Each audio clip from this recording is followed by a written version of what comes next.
Okay, so along with the knife, I'm also going to show you guys what I'm sharpening with today and why. So I am sharpening with diamonds. I settled on diamonds after sharpening with several different types of material. I am going to sharpen with 150 grit to start with, a really coarse grit, 150. And then I have a Sharp Ball, one of their brand diamond stones, and this one's at 320.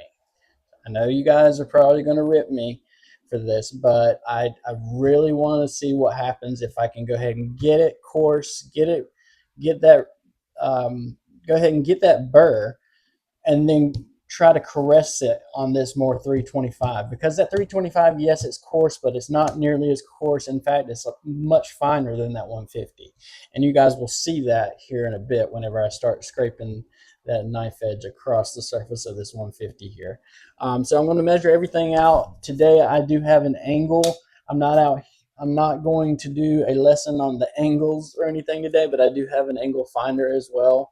I saw a couple of videos and I just decided to grab one because it was cheap on Amazon. So I haven't even taken the label off, the screen protector off of this yet, but well, maybe I did.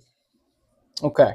So anyway, getting back into the knife sharpening process. All right, so 17 degrees on the 150. I'm going to go ahead and lay it down right on top of this, I guess you could say, angle finder. And then I'm going to drag it closer to where the bevel meets the stone. And now I'm just going to test that angle with this angle inclinometer. So, all right, we're going to zero that bad boy out. And I don't think you guys will be able to see this, but I can see the numbers just fine. And we were pretty doggone close to that 17 marker. So I'm going to put my thumb right next to the spine where I'm going to have it when I sharpen the knife. And I'm just going to basically make a little indentation into my thumb. Reason for doing this is so I have something to go off of real quick when I'm sharpening the knife. So I keep a Sharpie nearby. I mark that part of my thumb. Real easy thing to do so you can see where your blade is.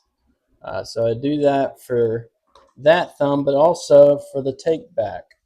I'm going to do more of a, let's see, probably more of a slide and glide today, for lack of better words. So I'm more coming across and down and towards the corner more to get the top of this knife, the tip of this knife blade. So let's go ahead and lay it down on the angle finder again.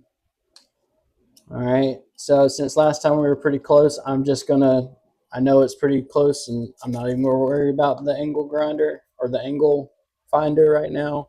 I'm just gonna measure my finger because that's gonna be my pulling.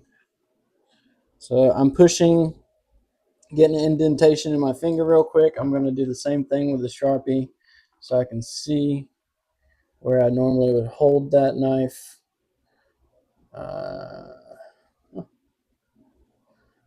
Just like that. So as you can see, I'm ready to go ahead and start my sharpening process.